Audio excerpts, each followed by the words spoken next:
Next 9 news में आपका बहुत बहुत स्वागत है। मैं हूं आपके साथ अबरारुल अकरम। क्या सीपी जोशी राजस्थान में एक बार अपने फैसलों से सबको चौंकाने वाले हैं? क्या वो अशोक गहलोत को बड़ा धोखा देने वाले हैं? क्योंकि ये एक तरीके से बात सबको हजम इसलिए भी नहीं हो रही है क्योंकि अशोक गहलोत के समर्थन के नेता माने जाते हैं वो, और सचिन पायलट के खिलाफ उन्होंने कई बार फैसले भी लिए हैं। इस वजह से ये जो खबर आ रही है इस पर किसी को भरोसा नहीं हो रहा। लेकिन इससे पहले कि हम आगे बढ़े, सचिन पायलट के उस बयान को आप एक बार जरूर सुनिए।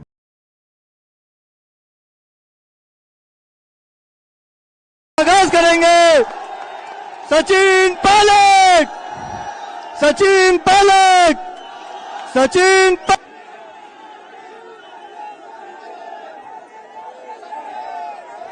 शहर जिला कांग्रेस कमेटी के हमारे अध्यक्ष विजय जैन साहब, महेंद्र अलावता जी, हेमंत भाटी जी, रामनारायण जी,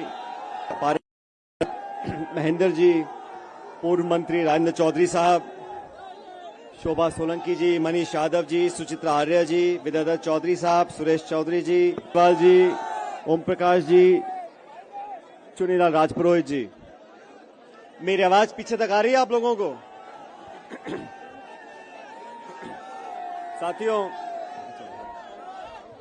साथियों, मैं सबसे पहले आप सभी लोगों का बहुत बहुत धन्यवाद करना चाहता हूं। आज इस भीषण गर्मी में, मई के महीने में, दोपहर को 1 बजे आप सब हमारी जन संघर्ष यात्रा के शुरुआत में, दोस्तों,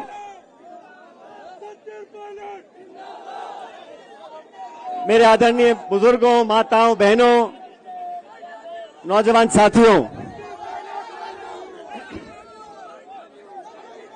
आप सब जानते हैं, भाई आप सब जानते हैं, राजनीति में कभी हम सत्ता में होते हैं, कभी विपक्ष में होते हैं।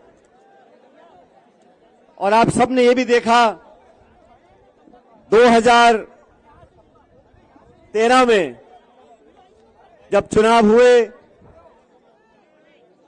हम लोग, हमारी पार्टी, हम सब लोग बुरी तरह हारे। और 2013 से लेकर 2018 तक जो समय था, वो समय हम सबके विपक्ष में रहने का था। हमने विपक्ष में रहकर, जो उस समय की मुख्यमंत्री थी वसुंधरा राजे जी, उनके पास इतना बहुमत था जो आजादी से लेकर अब तक इतना बहुमत किसी के पास नहीं रहा। 200 में से 163 विधायक बीजेपी के हुआ करते थे। उन 5 सालों में कांग्रेस पार्टी का अध्यक्ष बनने का सौभाग्य मुझे प्राप्त हुआ। लगातार उस शासन में जो गड़बड़ियां थीं, उसका पर्दाफाश करने का काम हम लोगों ने किया था। आप सब जानते हो, ये देश, ये प्रदेश इस बात का गवाह है। वसुंधरा जी के कार्यकाल में लगातार भ्रष्टाचार हुआ, खुलेआम हुआ, और वसुंधरा जी को ललकारा हम लोगों ने। हमने चैलेंज दिया, आपके पास बहुमत हो सकता है, आपके पास सत्ता हो सकती है, आपके पास शासन हो सकता है, लेकिन जनता को लूटने का लाइसेंस आपके पास नहीं है। जो आरोप उस समय लगे थे, मैंने आरोप लगाए थे अध्यक्ष होते हुए, हमारी पार्टी के तमाम नेताओं ने आरोप लगाए थे, सम्मानीय अशोक गहलोत साहब ने आरोप लगाए थे। बजरी माफिया, शराब माफिया, जमीन माफिया, लोगों के बीच में घोटाला हुआ। 40,000 करोड़ रुपए का घोटाला हुआ।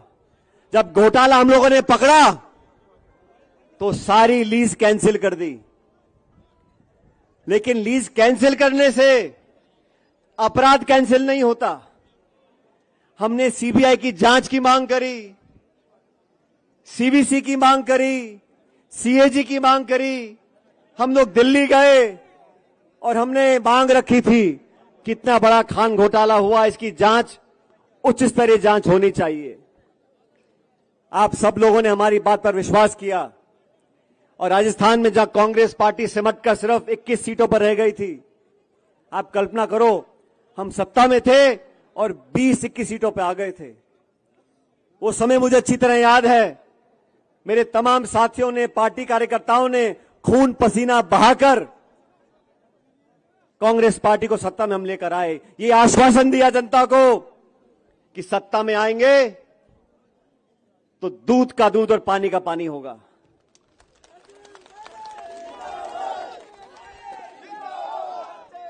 अभी 2 दिन पहले कर्नाटक में चुनाव पूरे हुए। वहां की भाजपा सरकार को हम सब ने कहा और सही कहा कि ये 40% की सरकार है, ये कमीशन खोर सरकार है। और उसी का कारण है जब कर्नाटक में मतदान हुआ, आज हमारी पार्टी को बहुमत मिल रहा है वहां पर, तो इसलिए मिल रहा है, हम भाजपा को इसलिए आचार किया। कांग्रेस हम सब लोग जनता के बीच गए, अपनी बात को रखा और जनता ने आज मन बनाया कि भाजपा सरकार की विदाई तय करी कर्नाटक के अंदर। मैंने 3-3.5 साल तक इंतजार करने के बाद हमारी सरकार को, सम्मान्य मुख्यमंत्री जी को मैंने चिट्ठी लिखी, मैंने आवेदन किया उनको। मैंने कहा आपने और हमने मिलकर जो तमाम आरोप लगाए थे, अब लगभग 3.5 साल हो गए, इन आरोपों की जांच होनी चाहिए। मैं आपसे पूछना चाहता हूं, उन आरोपों की जांच होनी चाहिए कि नहीं होनी चाहिए? मैं 1.5 साल तक चिट्ठी लिखता रहा। मैंने कभी सार्वजनिक रूप से इस बात को नहीं कहा। चिट्ठी लिखी, दोबारा लिखी, याद दिलाया, आग्रह किया, आवेदन किया, लेकिन ना तो जवाब आया। मौन व्रत रखा और 1 दिन का अनशन किया।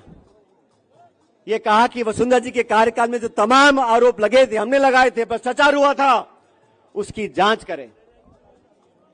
आज से ठीक 1 महीने पहले जबान की कीमत होती है और आप लोग अच्छी तरह जानते हो, मुझे भी राजनीति में 20-23 साल हो गए। मैं सांसद रहा, केंद्र का मंत्री रहा, इस प्रदेश सरकार में उप मुख्यमंत्री रहा, स्वर्गीय पायलट साहब कई बार मंत्री रहे, मेरी मां सांसद विधायक रही।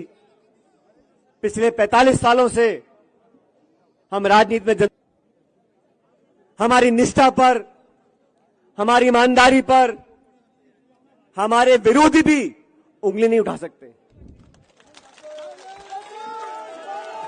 और आप लोग तो अजमेर के नागरिक हो। मैं आपसे पूछना चाहता हूं, इतना लंबा समय राजनीति में हम लोगों को हो गया। तो आपने देखा सचिन पायलट लगातार अपने इस तमाम मामलों को लेकर के अशोक गहलोत के जो दिए गए उन बयानों को लेकर के पलटवार कर रहे हैं और ये कहा जा रहा है उनके द्वारा कि पार्टी इस वक्त पूरी तरीके से गंभीरता से जो है इन मुद्दों पर विचार विमर्श नहीं कर रही है और यही वजह है कि लगातार प्रदेश में कांग्रेस पार्टी के भीतर बिखराव की स्थिति जो है वो बढ़ती चली जा रही है। इस खास रिपोर्ट में बस इतना ही। देखते रहिए ताजा तरीन खबरों के लिए नेक्स्ट 9 न्यूज को। धन्यवाद।